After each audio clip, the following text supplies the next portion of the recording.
Quisiera hablar del hombre espiritual hoy. Ese es el tema para hoy, el hombre espiritual.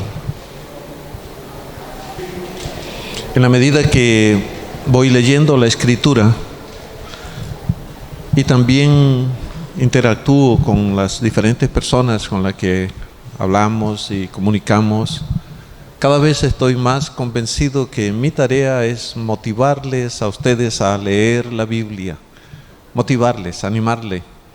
De alguna forma lo que hay en el corazón mío es que capten la esencia real, que la Biblia es un libro sencillo y práctico. Eso es lo que pienso día tras día. La Biblia es un libro sencillo, práctico, es como el manual de convivencia de nosotros. Para eso entregaré herramientas hoy. Yo sé que están en este asunto de morfología, entendiendo qué es un sustantivo y cómo, por ejemplo, el latín y el griego, que son las lenguas madres de nuestra lengua castellana o español, han influido. Entonces voy a usar un par de ejemplos para hablar de la palabra espiritual. Voy a utilizar un par de ejemplos de cómo los nombres se convierten en adjetivos, sencillamente por agregarle el sufijo o la terminación o las últimas 2 o 3 letras, al. Cuando encuentren una palabra, un nombre, si el latín lo quiere convertir al adjetivo, lo que hace es que cambia el nombre y agrega la palabra al comienzo. Y voy a dar 3 ejemplos ahora para que capten la idea. Por ejemplo, tengo la palabra cielo, es sustantivo. Si la queremos convertir en adjetivo, decimos celestial. Cielo pasa a ser celestial, tierra pasa a ser terrenal y espíritu pasa a ser espiritual.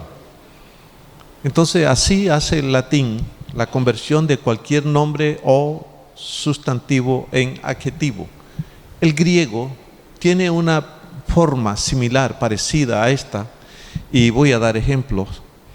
Tenemos la palabra neumático en español, neumático, terminación en ico. Pues la palabra griega es neuma, que significa espíritu. El griego utiliza el sufijo ikos, entonces neumático ya está en adjetivo. Otro ejemplo es la palabra logos, y en español tenemos la palabra lógico, termina en ico. Entonces las palabras terminadas en ico son adjetivos en la estructura griega. Y un ejemplo más, tenemos psiquis y psíquico. Entonces puedo mencionar neuma pasa a ser neumático, logos pasa a ser lógico y psiquis pasa a ser psíquico. Esas son las formas comunes como ambos idiomas, tanto el latín como el griego, pasan los sustantivos a ser adjetivos.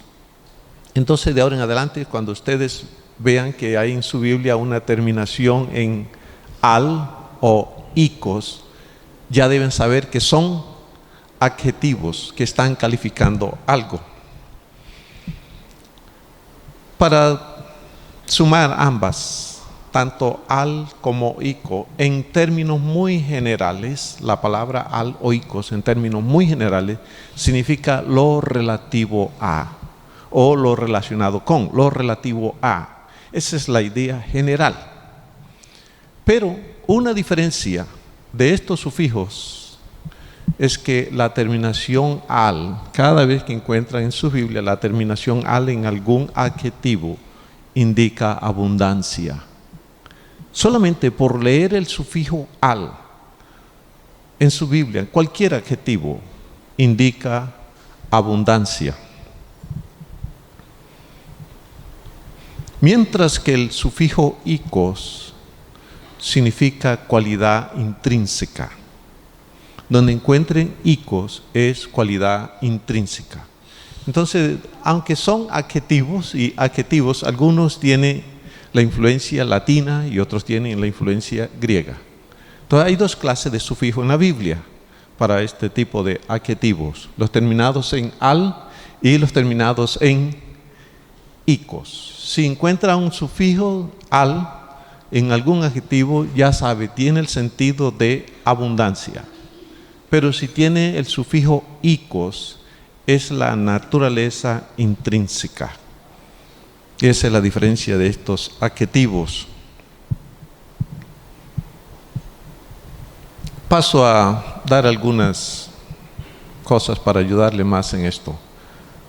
Cuando hablamos del hombre espiritual, de manera muy general, por la etimología antropos y por el adjetivo espiritual, indica que es una persona visible.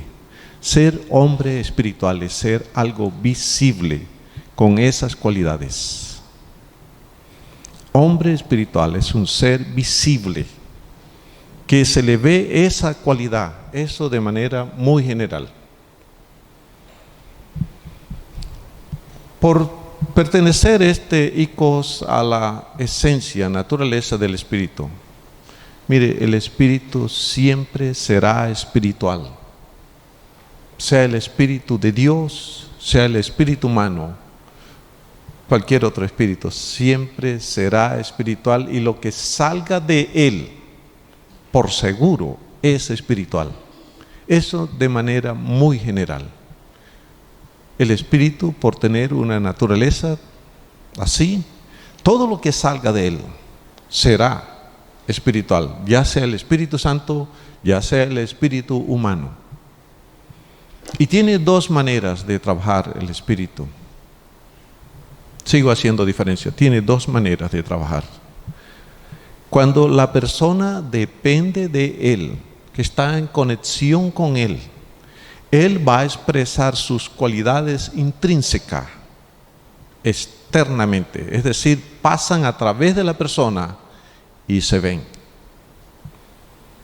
Así es la naturaleza y el trabajo del Espíritu Santo y el Espíritu humano. Cuando usted esté conectado con él, de veras esté conectado, esa cualidad del Espíritu pasará a través de usted y socialmente las personas van a ver el carácter del Espíritu. Por lo contrario, si usted no está conectado con el Espíritu Santo, usted está independiente. Él no suspende su trabajo en usted, él sigue su trabajo dentro de usted, pero no se expresa a través de usted. Esa es la diferencia. Así distinguimos hombres espirituales de hombres no espirituales. El hombre espiritual es visible porque el impacto del Espíritu Santo pasa a través de la persona e influye a los demás. Mientras que cuando usted está desconectado del Espíritu, el impacto solamente llega a usted y no se expresa a través de usted. Entonces decimos que siempre hay impacto. El impacto positivo es cuando usted depende, el impacto negativo es cuando usted no depende del Espíritu. Eso a manera de introducción en cuanto al hombre espiritual. En la Biblia hay quizás 14, 15 cosas que también vienen del Espíritu, pero que no están directamente conectadas con el hombre espiritual. Son cosas. Entonces quiero que hagamos la distinción entre hombre espiritual y cosas espirituales. Mi tema esta mañana no son cosas espirituales, pero voy a darle el listado. Sencillamente voy a leérselo, sin explicación alguna. Entonces puede dejar una nota por ahí y voy a darle unas 14 cosas que son espirituales, pero no es el tema y no quiero hablar de eso, no, así que no habla de explicación. Número 1, hay don espiritual, Romanos 1:11. Romanos 7:14, hay ley espiritual. Romanos 15:27, hay bienes espirituales. Primera de Corintios 9:11, hay siembra espiritual. Primera de Corintios 10:3, hay alimento espiritual. Primera de Corintios 10:4, hay bebida espiritual. Primera de Corintios 10:4 otra vez, hay roca espiritual. Efesios 5:19, cánticos espirituales. Colosenses 1:9, inteligencia espiritual. Primera de Pedro 2:5, casa espiritual. Ahí mismo, Primera de Pedro 2:5, sacrificios espirituales. Primera de Pedro 2:2, leche espiritual. Y Efesios 6:12, huestes espirituales. Solamente para dejar un listado de los temas, no es el tema esta mañana, por lo tanto no habrá explicación de esto y podrán escribirlo más tarde en el video. Pero ese no es el tema. Voy a centrarme otra vez en el hombre espiritual. No hablaré de las cosas espirituales, hablaré del hombre espiritual. Voy a centrarme en dos textos. Dos textos nada más tengo. Y está Primera de Corintios, capítulo 2, versículo 14.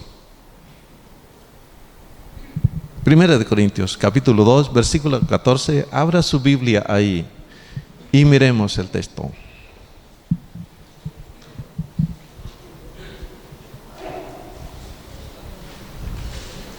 Lo que quiero lograr al mirar estos dos versículos es que usted intrínsecamente en su interior, usted sabrá cuándo es espiritual por causa de 1 Corintios 2:15. Usted sabrá cuándo es espiritual basado con ese texto.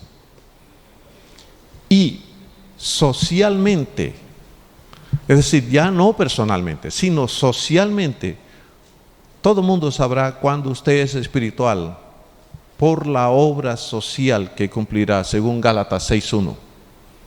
Entonces hay dos formas de descubrir cómo una persona es espiritual. Número uno, por lo que está aconteciendo internamente en la persona, basado en 1 Corintios 2:15. Y lo que está diciendo el texto es que el hombre espiritual juzga todas las cosas. Y quiero dar unas 3 frases explicativas nada más de esto. Todo el contexto de todas las cosas ahí está hablando de la sabiduría divina y la sabiduría humana. Todas las cosas en ese versículo se refiere a la sabiduría divina y a la sabiduría humana. La persona que es espiritual distingue la sabiduría divina de la humana, sea en lo personal, sea en lo social. O sea, si alguien habla con la sabiduría humana, el espiritual sabe que esa sabiduría es humana. Y si él habla con la sabiduría humana, él sabe que es sabiduría humana. Eso significa que el espiritual juzga todas las cosas. Ese es el contexto. Entonces nos limitamos a esa clase de contexto. Todas las cosas significa la suma de la sabiduría existente, ya sea la de Dios o ya sea la sabiduría que entró al mundo por medio de la conciencia en la época cuando Adán peca. Eso es juzgar todas las cosas. Y en el versículo 16, revise lo que hay acá en el versículo 16. Porque dice el texto que ¿quién conocerá la mente del Señor? ¿Quién le instruirá? Y se entiende el versículo de esta manera. Mire, la palabra mente ahí significa la proyección, un proyecto. Un proyecto. Ustedes tienen la idea de lo que es un proyecto. ¿Quién conoce la proyección? ¿El proyecto de quién? Del Señor. El proyecto del Señor. Cuando usa la palabra Señor, Kyrios, es uno que ejerce su autoridad absoluta, uno con derecho a gobernar. Así que sumando las dos palabras, mente y Señor, sale el concepto de los planes que Él hizo, el proyecto que Él hizo ejerciendo su autoridad. Eso equivale a decreto. ¿Quién conocerá el decreto, el proyecto de Dios? Sin influencia externa alguna. Esa es la mente del Señor. Él es autoritario en lo que piensa y lo que hace ejecutar. Y el segundo verbo que usó, dice, ¿quién le instruirá? Y la insinuación es que ninguno. Nadie puede influir lo que Dios decrete. Lo que Dios decrete es absoluto, es soberano, es su autoridad sobre lo que Él decide que va a hacer. Entonces la insinuación es que ¿quién va a aconsejarle a Dios en su decreto? Nadie. Pero miren la segunda parte, lo que dice. Mas nosotros tenemos, y usó la misma palabra, mente. Es decir, ¿quién tiene el proyecto? ¿Quién tiene el proyecto? Y el texto dice que la iglesia tiene el proyecto, pero no del Señor, ¿de quién? Y cambió la palabra. Ya no es el proyecto del Señor, sino el proyecto de Cristo. ¿Qué es la diferencia? La palabra Cristo significa ungido. Y ungido en el Antiguo Testamento implicaba 3 tipos de personas: un rey, un sacerdote y un profeta. Entonces lo que está insinuando el texto es que nosotros como iglesia tenemos acceso a conocer el proyecto de Jesús como el Mesías. Por ejemplo, sabemos que Él ejercerá dominio en el milenio. Eso sería como rey, porque sabemos que Él regirá las naciones con vara de hierro. Eso es conocer el proyecto del Mesías para el milenio. Pero como sacerdote, también sabemos que en el futuro, y aún en la eternidad, en el libro de Hebreos capítulo 9, Él dice que Él intercederá por nosotros. Ese es el oficio de sacerdote. Y el de profeta, mire, en el futuro, Cristo seguirá comunicando los planes de Dios para el hombre en el futuro, en el milenio y después del milenio. Él comunicará los planes que Dios hizo para todos nosotros, y esa es función de profeta. Él seguirá hablando en nombre de Dios en el futuro. Así entendemos 1 Corintios 2:16. Entonces las 3 ideas de una persona espiritual son estas. Número 1, distingue la sabiduría divina de la humana. Siempre. Y si no hace eso, la persona sabe que no es espiritual. 2, conoce los proyectos del Mesías y reconoce que el proyecto del Mesías es absoluto, soberano. Entonces la segunda idea es reconocer que el proyecto del Mesías es soberano, que nosotros no le influimos, ni siquiera con nuestras oraciones. Y tercero es que ya tenemos el proyecto, Dios nos los ha dado a conocer. Esas son las 3 ideas de lo que es una persona espiritual ahí.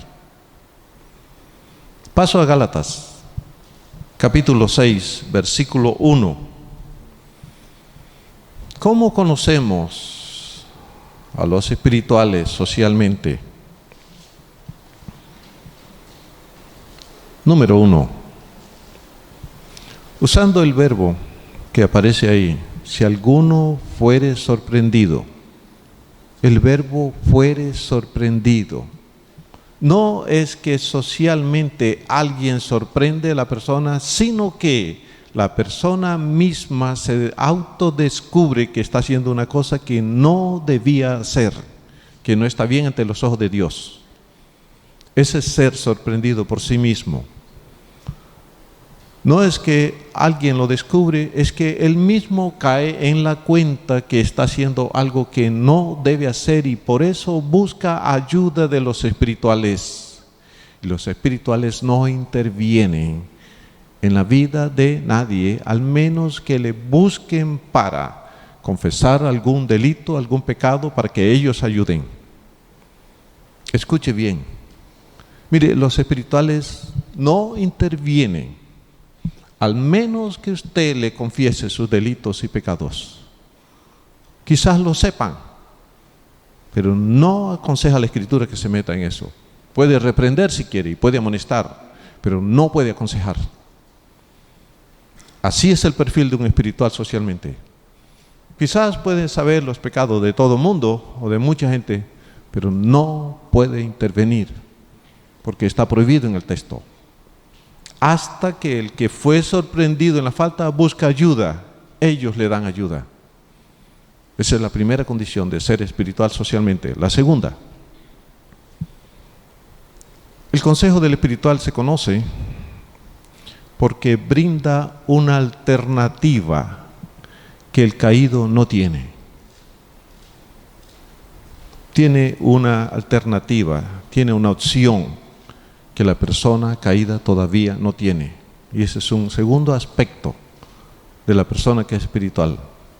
Si busca una persona para que le ayude espiritualmente, por seguro tendrá que confesarle el delito a usted, y luego ellos tendrán una alternativa para que usted salga de la trampa, de la caída, del fracaso en el que está. Así son los espirituales. Y número 3. Un espiritual le ayudará a prevenir, y él mismo será prevenido para no caer en lo mismo. Así que el espiritual se conoce porque es precavido para no repetir el delito, el caso en el que está caído. Esas 3 cosas. Número 1, no interviene si usted no le busca para recibir ayuda de él. Eso en cuanto a pecado. 2, le dará una alternativa al caído. Y número 3, tomará precauciones, le ayudará, tomará precauciones para usted y para sí mismo, para no incidir en estos delitos.